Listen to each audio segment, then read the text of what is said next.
very much, IDC, for this award. It's certainly an honor for us, something very new, which we've just experienced really, because all this while we've been getting awards for anything that's aviation related or anything to do with commercial or branding. But having this award really means a lot to us, because it's not very easy to digitally transform the whole company to be a data-driven company. It really means a lot of mindset change, a lot of restructuring of the whole organization, not to mention restructuring the whole tech team, which what I did first, before Tony decided to restructure the whole organization several times to ensure that we'll be able to achieve this in the way that we need to, in the speed that we need to. So there's a lot of collaboration, also, and a lot of hard work and perseverance also from our staff, which we call All Stars. And also we must thank our business partner, especially Google Cloud, who has been very, very supportive in helping us to achieve this dream. And by end of this year, you'll be looking at us becoming 100% cloud driven. And this is probably something unheard of an airline company like ours, but we've got bigger dreams. And I will explain to you what this really means as I was asked to make a presentation about our whole digital journey. So our digital journey actually started about 3 years ago, and the whole idea behind this was just to see how can we make our data better, because we own a lot of that. We own the booking system, a lot of data coming from there, a lot of data coming from our aircraft and engines and so forth. And we felt there's a lot of wealth of data. And how do we use this? The first thing that we thought for us is, how do we use this to improve the way we work? But I think once we have ingested all of this data into a certain foundry and so forth, we're able to visualize it better. And when you're able to visualize it better, then you could see the many opportunities of what we have become. And data has become a real asset to us. Not our aircraft anymore, but our data. So this is the birth of AirAsia 3.0, from disrupting the aviation industry as a low-cost carrier. And that's what I think we call it AirAsia 1.0. And then we have AirAsia 2.0, which I'm struggling to think what it was, because suddenly I realized that we're in 3.0, as Tony would actually mention it, all of us. I suspect that 2.0 would be, with all the traffic that we see in our website, how can we cross-sell a lot of things? How do we build the ancillary income? How do we expand this business model from just being based in Malaysia to the other countries in the region, like Thailand, Indonesia, Philippines, and hence created an ASEAN airline. And we're the largest low-cost carrier in the world, and the best so far, basically for the 11th consecutive years. And now with all this data that we have, how do we keep disrupting ourselves? How do we keep expanding ourselves? And I will take you to that journey on how we kind of like stumbled to AirAsia 3.0 and how we think we can make the most out of it and create larger things.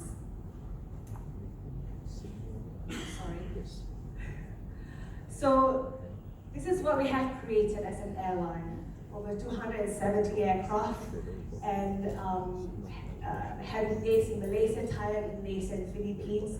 We started back in 2001 with just 2 aircraft, and we have over 400 routes, of which 120 of those are unique routes, 160 destinations, 23 markets. This year, we're looking at about 100 million passengers per annum.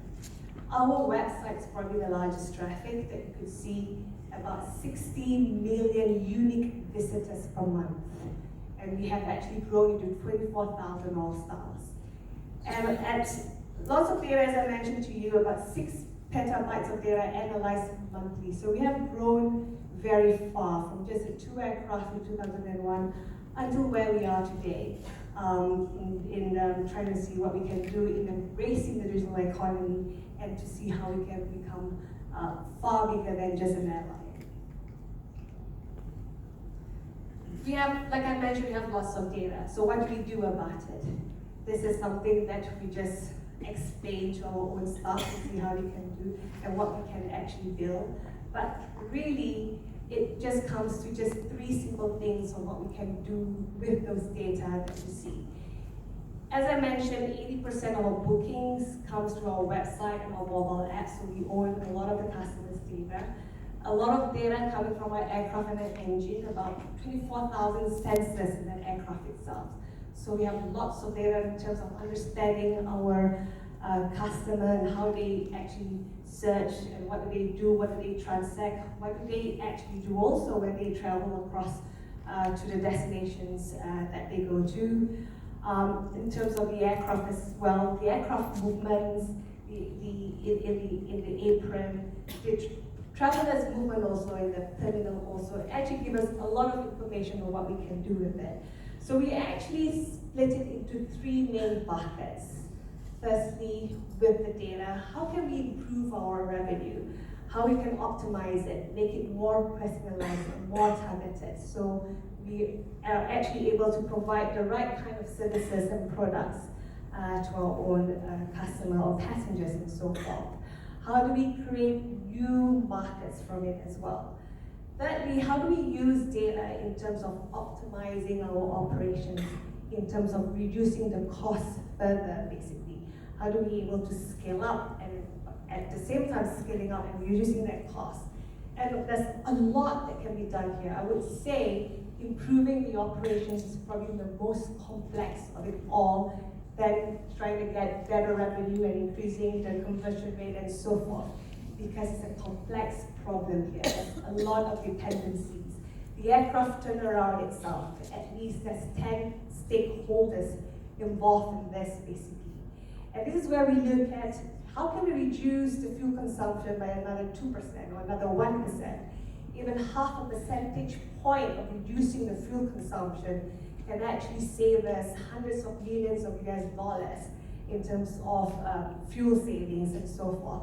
How do we improve the operational efficiency in terms of the roster, scheduling, and so forth, and to maintain that 25 minutes turnaround time, which is very critical for us, especially when volume is increasing. We have many flights in the region and so forth, and it's very, very critical to maintain that 25 minutes turnaround time, irregardless whether the airport is huge or small or facilitate what we need and so forth, basically.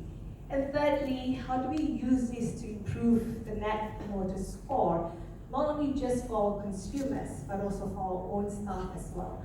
How do we provide that seamless journey from the moment they book until they return? And how do we incorporate the natural behavior of those passengers into the whole journey as well, so it's easy for them to transact, and also the natural behavior of our own staff, so that it's an easy workflow for them, so that they have more time to think, as opposed to just doing things repetitively for 6 or 7 and 8 hours and so forth. How can we replace that to ensure we have a more quality workforce that could actually bring us to a whole new different level than just becoming an airline? So lots and lots of data here, and as we discover more and more things, we actually decided to establish Great Ventures as part of our own ecosystem. And this is where we actually build new businesses, new non-airline digital businesses, because we saw a huge opportunity leveraging on our passengers, leveraging on the number of traffic coming to our website, to our mobile app, leveraging on the number of passengers that keeps growing every year and so forth. I mean, this year we're looking at about 100 million passengers. The previous year was about over 80 million passengers. And I think there's going to be more growth next year and so forth. As we grow in this region, as you can see, that GDP in this region is probably one of the fastest growing in the world and so forth. So we incubated Big Loyalty, which is our loyalty points, where we saw more opportunities and using that points for other things apart from redeeming flights. How can these points be your alternative currency your alternative cache, and your day-to-day use, apart from just using it for redeeming flights. So you would see very, very soon, in fact you would see now, that you can use these points for your day-to-day transactions and so forth. You're now able to go to Petronas and fill up your tank and use Mesra points and exchange it to loyalty points as well, and vice versa. So this is one of the initiatives that we're looking at in terms of driving the velocity and the transaction and the use of this to create more value for that points. And who knows, this can be your alternative cryptocurrency or ASEAN currency, basically as we build more and more use cases for it. Teleport is a logistic company that we incubated because we feel that we can serve better than just moving goods around through cargo. We feel with the e-commerce boom that we have in this region, with the breadth and depth of the network that we have, the frequency of the flights that we have, we can offer more than that. We can offer our belly space for parcels and so forth, from the first mile to the last mile. And Teleport also look at B2B, B2C, as well as C2C, which is called Teleport Social. So a lot of the work here that we're doing is not just about leveraging on the assets that we have already built and see how we can work more of it, but also how can we offer this to other industry players as well, as Teleport is also managing other airlines' belly space in their portfolio. They have at least 3 other airlines that they're managing right now, and how do they actually encourage inclusivity as well in this economy and so forth with Teleport Social and so forth.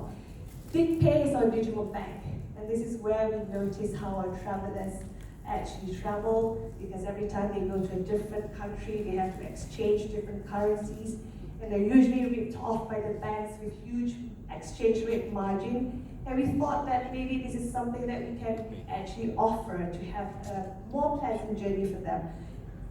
The whole target here is really about how do you improve that journey for them so they keep coming back and so forth. And this is where we realize there are areas here that we can improve in providing Big Pay as a service, a digital bank, which is not just going to be based in Malaysia, but it's also going to be based in other countries in Southeast Asia. Rocky, as you know, is our connectivity in the plane. It will be your Google or Amazon in the sky, where you'll be able to shop. And also there'll be lots of advertisements revenue for them as well. Our shop is our travel and retail company. It serves duty-free as well as travel retail, because we saw how our passengers shop around the world when they fly with us. We saw how when they go to Sabah, they'll probably buy loads and loads of frozen lobsters, not only for them, but for their neighbors and so forth. And how can we make that easier for them?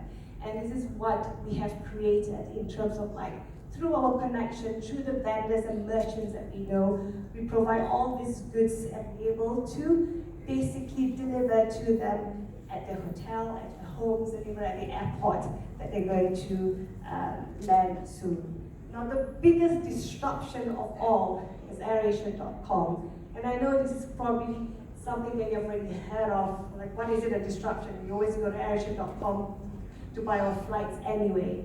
But when we saw the huge traffic going into our website, and when we saw how people are really interested in getting our data for some reason or so to build their own business, where we think that no, this is our data, it belongs to us, and we do what we want to do. So we thought that there is more that we can do apart from just having that traffic to just sell our own flights. We can do more than that. And hence, what we decided is to strip off platform from the airline business and create a new platform where we serve not just our own flights. We're also going to soon be selling other airlines' flights. We're going to sell hotels, packages, shopping, and so forth. So it will be a one-stop center for all your travel needs. It will be a travel and lifestyle e-commerce platform. And we're very eager to build this up, and soon we'll be launching this in a big way. So, so wait for that, and we'll be able to explain all those very, very, very soon. But I think this is a real disruptor, and we're really looking forward to this to see how we can build the users more than just using it to just buy our flights and so forth. So here we are, one stop for travel and lifestyle and finance. Really, it's just a lifestyle e-commerce platform that we're building. How can we serve our customers better at every touch point? How can we provide them with a better journey and experience and so forth? And this is what we are. I mean, from the moment you book until they return, at every touch point, how can we be better? How can we create an excitement? And as a result, also it becomes a lifestyle product too, not just a travel product. And that's our ambition, and it all started with our data. The data that we see and we visualize better, and how we put them into cloud and be able to be more innovative and creative and disruptive. And thank you very much. And this is just the beginning, and there'll be more to come. So thank you. Thank you. And now I would like to